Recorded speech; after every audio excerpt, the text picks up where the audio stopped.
ओम शांति। 22 तारीख की मुरली है।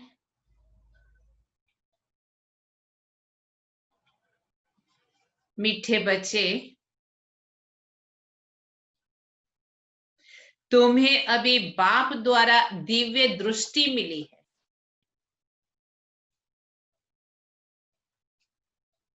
तुम्हें अभी बाप द्वारा दिव्य दृष्टि मिली है।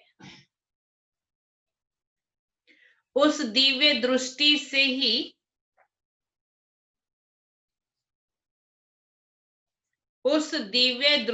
से ही तुम आत्मा और परमात्मा को देख सकते हो। आत्मा और परमात्मा को देख सकते हो। प्रश्न है, ड्रामा के किस राज को समझने वाले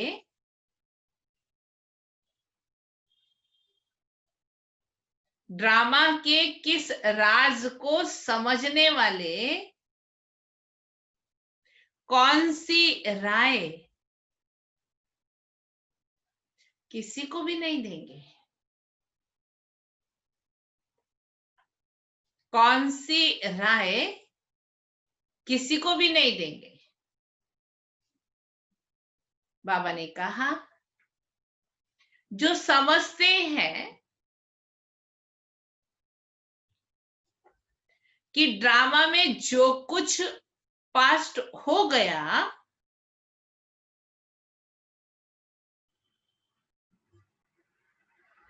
ड्रामा में जो कुछ पास्ट हो गया वो फिर से एक्यूरेट रिपीट होगा।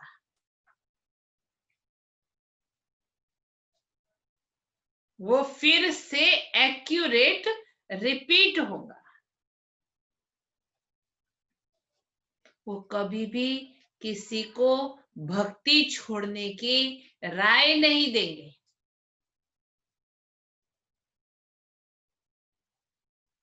वह कभी भी किसी को भक्ति छोड़ने की राय नहीं देंगे। क्यों?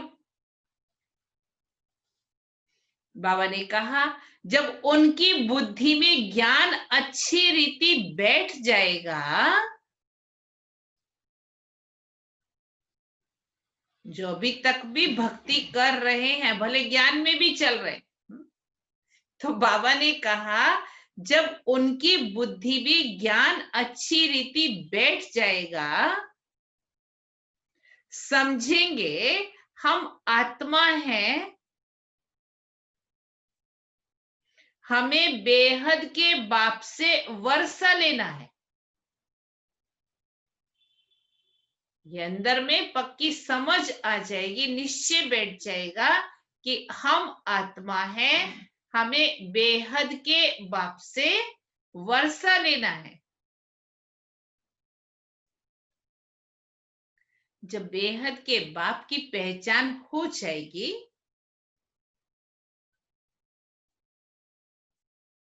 जब बेहद के बाप की पहचान हो जाएगी तो हद की बातें स्वतः खत्म हो जाएंगी।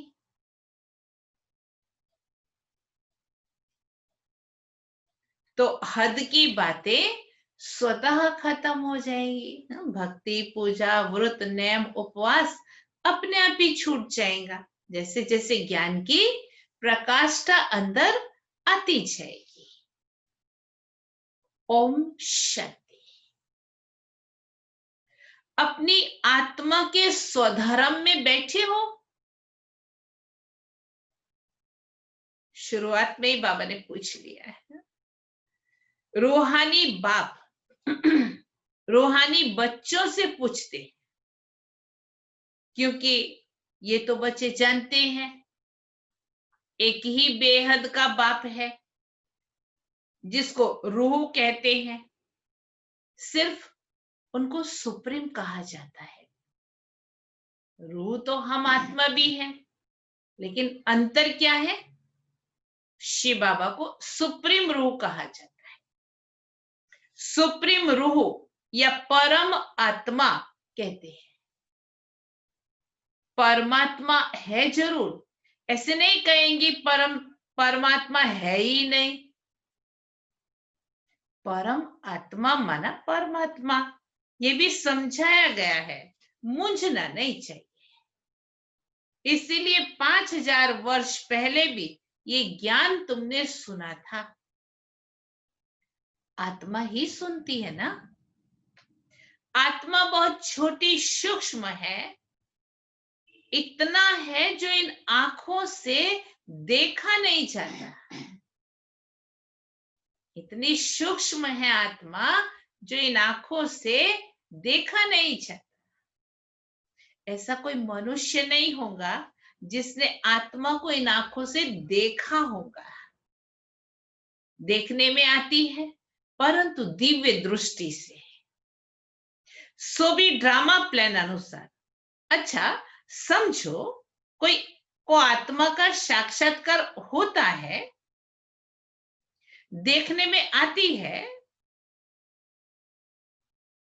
भक्ति मार्ग में भी कुछ साक्षात्कार होता है, तो इन आंखों से नहीं, वो दिव्य दृष्टि मिलती है जिससे चैतन्य में देखते हैं। आत्मा को ज्ञान चक्षु मिलती है जिससे देख सकते हैं, समझ सकते हैं, अनुभव कर सकते हैं, अर्थात देख सकते हैं। परंतु ध्यान में, भक्ति मार्ग में बहुत भक्ति करते हैं तब साक्षात्कार होता है। नौदा भक्ति करते हैं, गला काटने तक को तैयार हो जाते, तब साक्षात्कार होता है। जैसे मीरा को साक्षात्कार हुआ, डांस करती थी, वैकुंठ तो था नहीं। 500-600 वर्ष हुआ होगा, उस समय वैकुंठ था थोड़ी। जो पास्ट हो गया है वह दिव्य दृष्टि से देखा जाता है। जब बहुत भक्ति करते करते एकदम भक्तिमय हो जाते हैं, तब दीदार होता है। परंतु चलो साक्षात्कार हो गया, परंतु उनसे मुक्ति नहीं मिलती है। तो स्वयं का पुरुषार्थ चाहिए मुक्ति, जीवन मुक्ति के लिए। मुक्ति, जीवन मुक्ति का रास्ता भक्ति से बिल्कुल न्यारा है। भारत में कितने ढेर मंदिर हैं। शिव का लिंग रखते हैं, बड़ा लिंग भी रखते हैं, छोटा भी रखते हैं। अब ये तो बच्चे जानते हैं, जैसी आत्मा है वैसे परम पिता परमात्मा है ना। रूप में अंतर नहीं है, साइज में अंतर नहीं है, सिर्फ गुणों में अंतर है। साइज सबका एक ही है, जैसे बाप वैसे बच्चे। आत्माएं सब भाई भाई हैं, आत्माएं शरीर में आती है पार्ट बचाने। ये समझने की बातें हैं, ये कोई भक्ति मार्ग की दंत कथाएं नहीं है। जो बाबा सुना रहे हैं वो सत्य और प्रैक्टिकल ज्ञान सुना रहे। ज्ञान मार्ग की बातें सिर्फ एक बाप ही समझाते हैं। पहले पहले समझाने वाला बेहद का बाप निराकार ही है। उनके लिए पूरी रीति कोई भी समझ नहीं सकते हैं, कहते हैं वो तो सर्वव्यापी है। ये कोई राइट नहीं है। बाप को पुकारते हैं, बहुत प्यार से बुलाते हैं, कहते हैं बाबा आप जब आएंगे तो आप पर हम वारी जाएंगे। मेरा तो एक आप, दूसरा ना कोई, तो जरूर उनको याद करना पड़े। वो खुद भी कहते हैं, हे बच्चों, आत्माओं से बात करते हैं। इसको रूहानी नॉलेज कहा जाता है। गाया भी जाता है, आत्मा और परमात्मा अलग रहे बहुकाल। ये भी हिसाब बताया है। बहुकाल माना कितना समय, उसकी भी तो लिमिट होगी ना। तो वो भी समय बताया कि 5000 वर्ष पहले हम बाबा से बिछड़े थे, अलग हुए थे। बहुत काल से तुम आत्माएं अलग रहती हो, जो ही फिर इस समय बाप के पास आई हो, फिर से राजयोग सीखने। ये टीचर सर्वेंट है। टीचर हमेशा ओबीडियंट सर्वेंट होते हैं। बाप भी सर्वेंट होते हैं, बच्चों को पैदा कर उनके लिए कितना कुछ मेहनत करते हैं और फिर उनको ही दे करके शरीर छोड़ के चले जाते हैं। बाबा ने कहा टीचर भी सर्वेंट है, कि बच्चों को पढ़ाते लिखाते उनको लायक बनाते। बाप भी कहते हैं हम तो सब बच्चों का सर्वेंट हो, तुम कितना हुज्जत से बुलाते हो, हे पतित पावन आकर हमको पावन बनाओ। सब है भक्तियां, कहते हे भगवान आओ हमको फिर से पावन बनाओ। पावन दुनिया स्वर्ग को, पतित दुनिया नरक को कहा जाता है। ये सब समझने की बातें हैं। ये कॉलेज अथवा गॉड फादरली वर्ल्ड यूनिवर्सिटी है। इसके एम ऑब्जेक्ट है मनुष्य से देवता बनना। बच्चे निश्चय करते हैं हमको ये बनना है। जिसको निश्चय ही नहीं होगा वो स्कूल में बैठेगा क्या? एम ऑब्जेक्ट तो बुद्धि में है। हम बैरिस्टर और डॉक्टर बनेंगे तो पढ़ेंगे ना। निश्चय नहीं होगा तो आएंगे ही नहीं। तुमको निश्चय है हम मनुष्य से देवता, नर से नारायण बनते हैं। ये सच्ची सच्ची सत्य नारायण की कथा है। वास्तव में ये है पढ़ाई, परंतु इनको कथा भी कहते हैं, क्योंकि 5000 वर्ष पहले भी सुनी थी। बीती हुई बातों को स्टोरीज के रूप में सुनाते हैं ना। पास्ट हो गई है, पास्ट को कथा कहा जाता है। यह है नर से नारायण बनने की शिक्षा।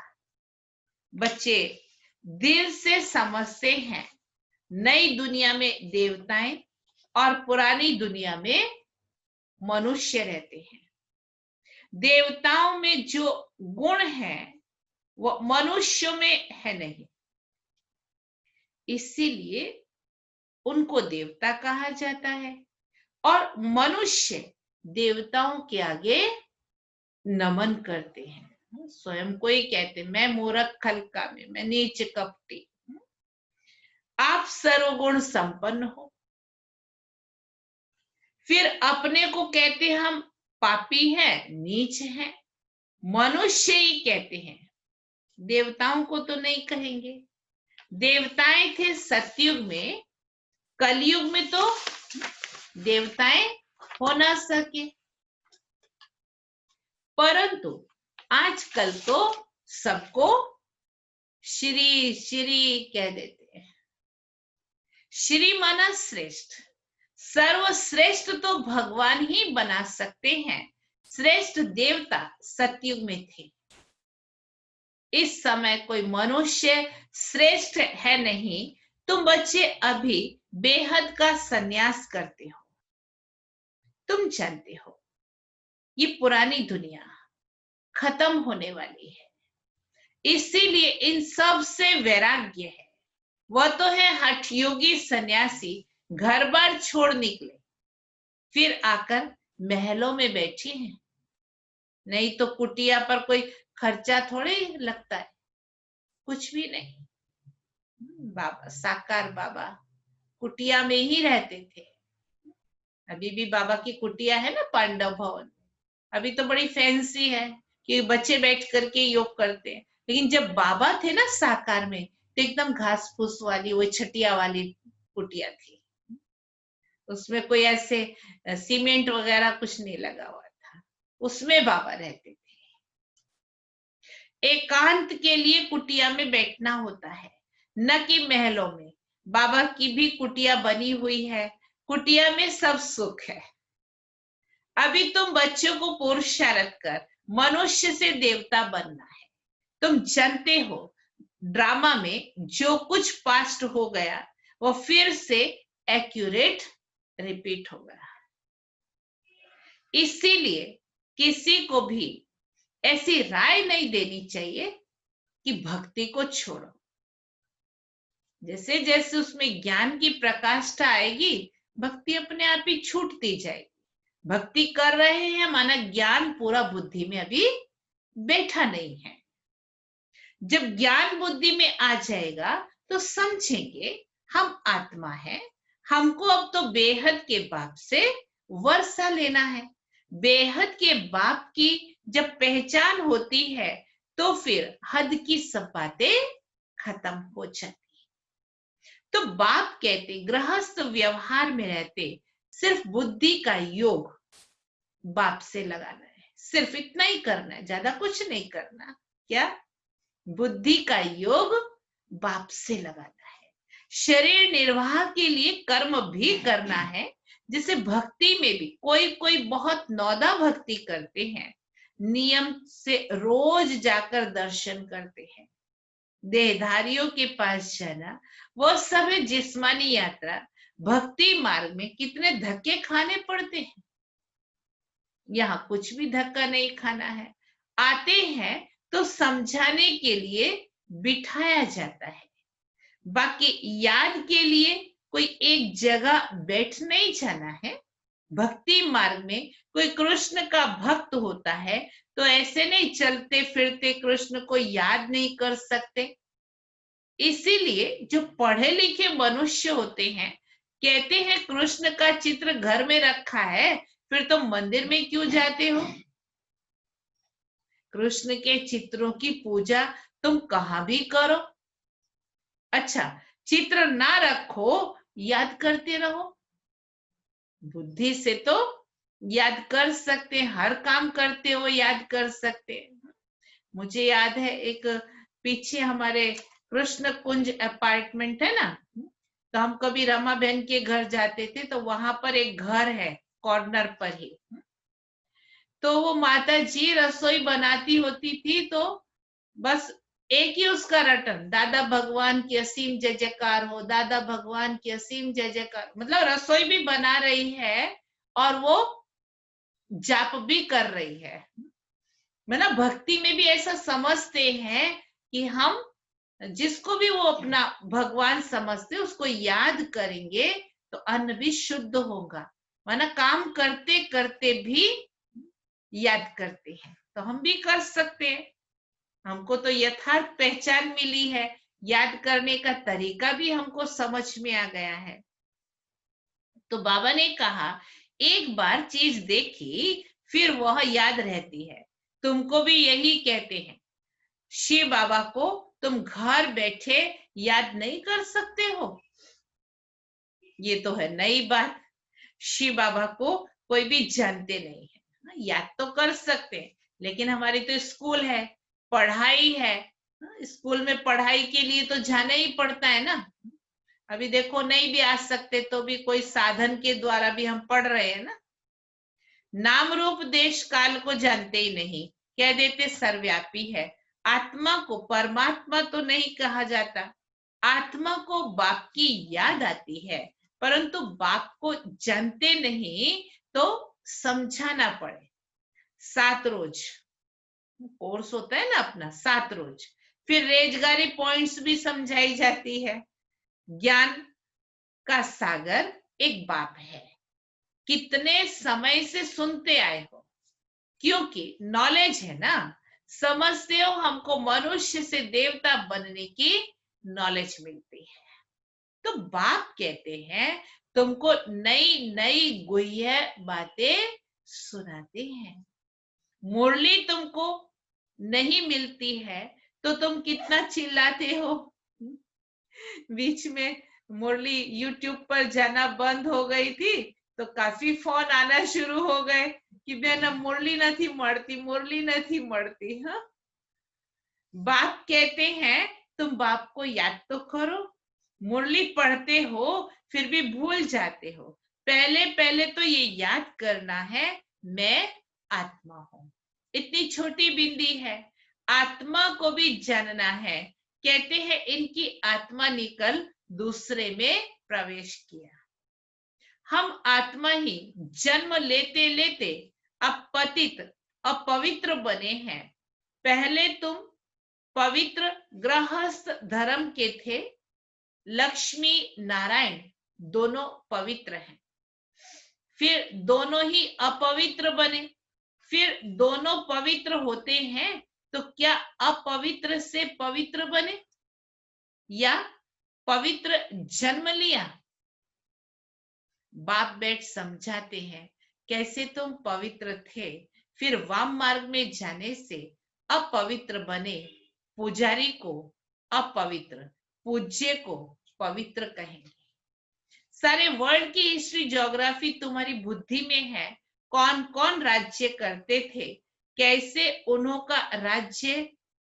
को राज्य मिला, ये तुम जानते हो और कोई नहीं जानते। तुम्हारे पास ही आगे ये नॉलेज रचयिता और रचना के आदि मध्य अंत की नहीं थी। गोया नास्तिक थे, नहीं जानते थे। नास्तिक बनने से कितना दुखी बन जाते हैं। अब तुम यहां आए हो ये देवता बनने, वहां कितने सुख होंगे। दैवी गुण भी यहां धारण करने हैं। प्रजापिता ब्रह्मा की औलाद भाई बहन ठहरे ना।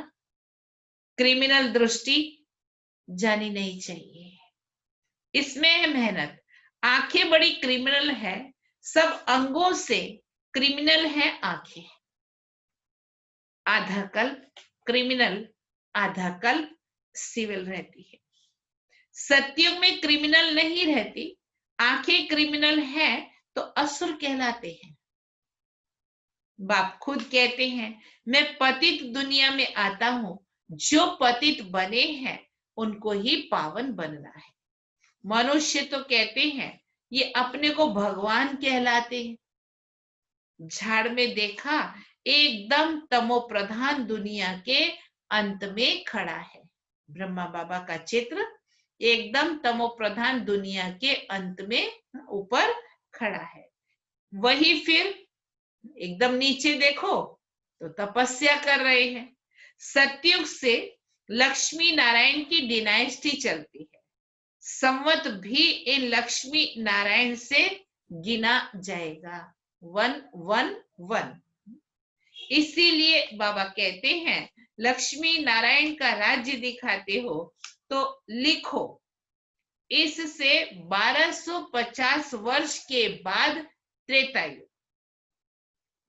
शास्त्रों में फिर लाखों वर्ष लिख दिए हैं। रात दिन का फर्क हो गया ना। ब्रह्मा की रात आधा कल्प, ब्रह्मा का दिन आधा कल्प। ये बातें बाप ही समझाते हैं। फिर भी कहते हैं मीठे बच्चे अपने को आत्मा समझ बाप को याद करो।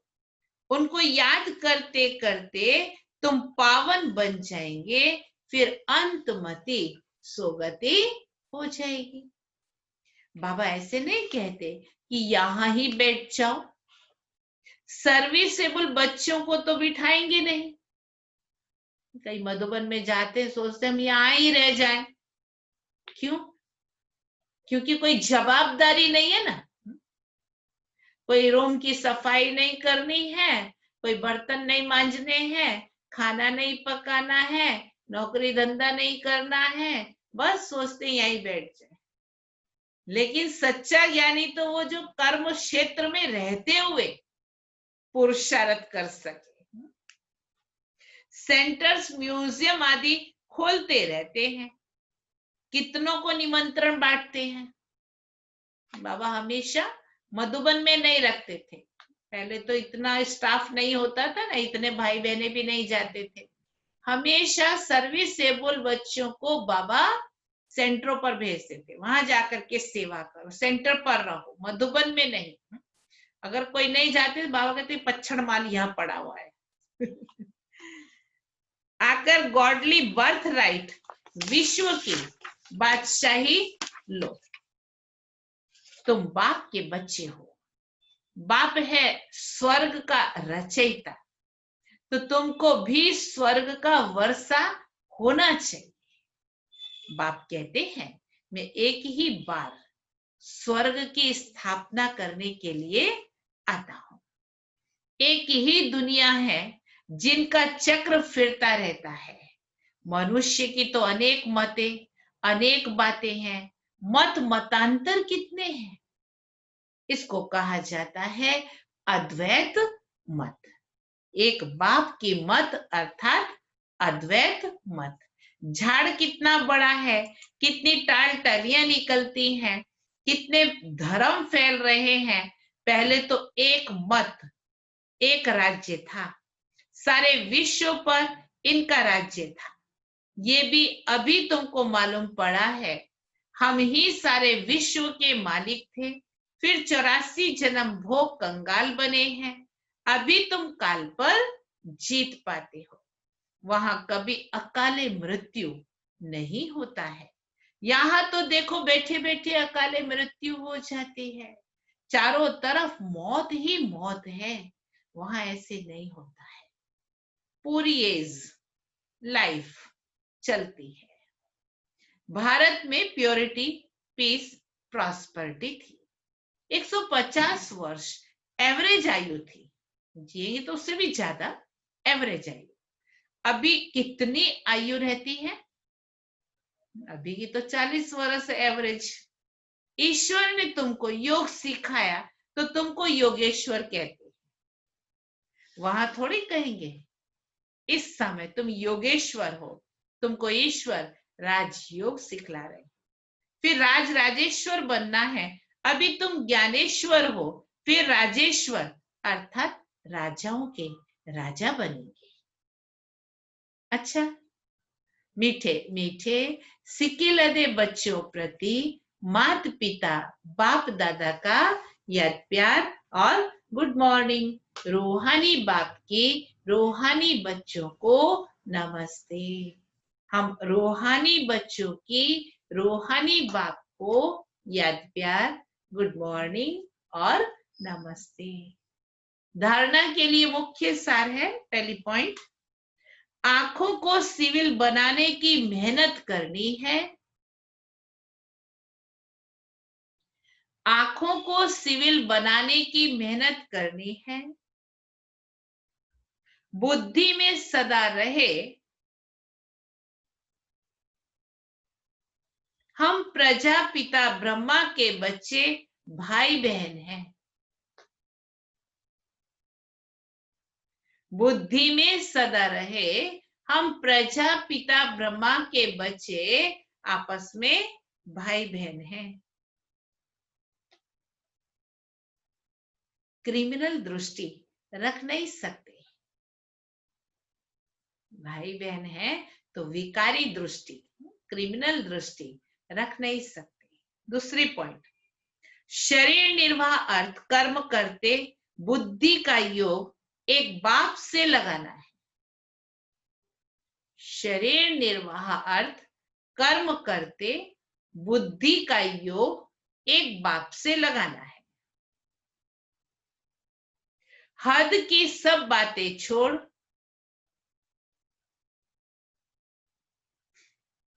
हद की सब बातें छोड़ बेहद के बाप को याद करना है।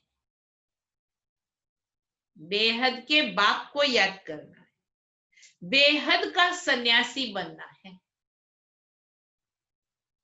बेहद का सन्यासी बनना है। वरदान, सदा अतीन्द्रिय सुख के झूले में झूलने वाले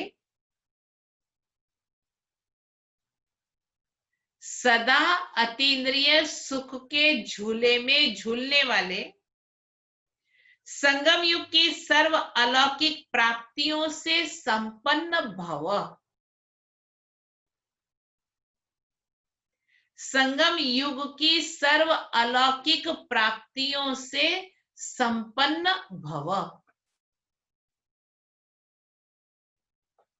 जो बच्चे अलौकिक प्राप्तियों से सदा संपन्न हैं,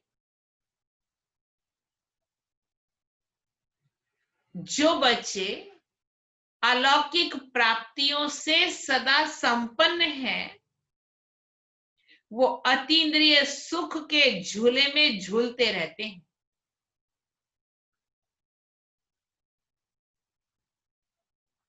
वो अतीन्द्रिय सुख के झूले में झूलते रहते हैं। जैसे जो लाडले बच्चे होते हैं उनको झूले में झूलाते हैं। नाना बाळक नु पारणु होय ने, जो लाडले बच्चे होते हैं उनको झूले में झूलाते हैं। ऐसे सर्व प्राप्ति संपन्न ब्राह्मणों का झूला, सर्व प्राप्ति संपन्न ब्राह्मणों का झूला अतीन्द्रिय सुख का झूला है। अतीन्द्रिय सुख का झूला है। इसी झूले में सदा झूलते रहो। इसी झूले में सदा झूलते रहो। कभी भी देह अभिमान में नहीं आना। कभी भी देह अभिमान में नहीं आना। जो झूले से उतरकर धरती पर पांव रखते हैं, जो झूले से उतरकर धरती पर पांव रखते हैं, वो मैले हो जाते हैं। वो मैले हो जाते हैं। ऊंचे से ऊंचे बाप के स्वच्छ बच्चे, ऊंचे से ऊंचे बाप के स्वच्छ बच्चे सदा अतीन्द्रिय सुख के झूले में झूलते, सदा अतीन्द्रिय सुख के झूले में झूलते, मिट्टी में पांव नहीं रखते। मिट्टी में पांव नहीं रखते। स्लोगन, मैं त्यागी हूं।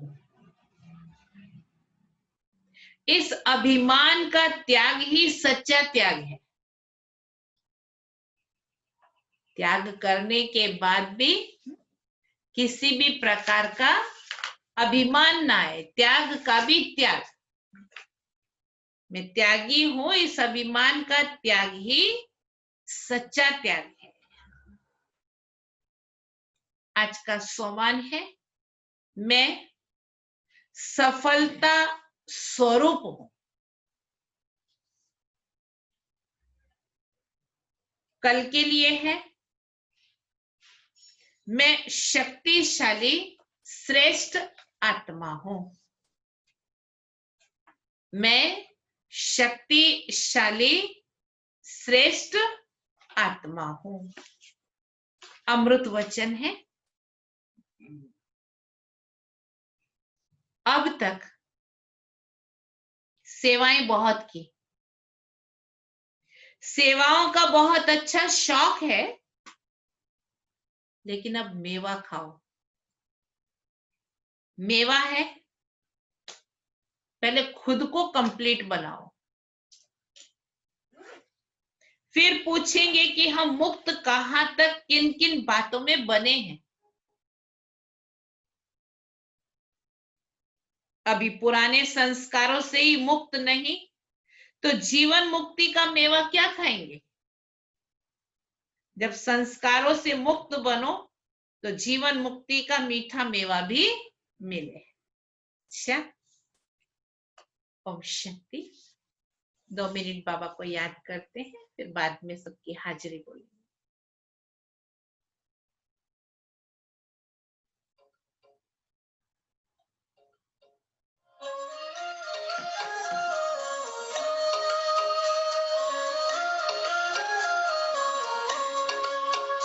मेरे संग संग चलते बाबा, मेरे संग संग चलते बाबा, मेरे संग संग चलते बाबा, मेरे संग संग चलते बाबा। जैसे गगन में चाँद चलता है, चलता है, उनकी किरणों की छाया दिल हर पल रहता है। जैसे गगन में चाँद चलता है, चलता है, उनकी किरणों की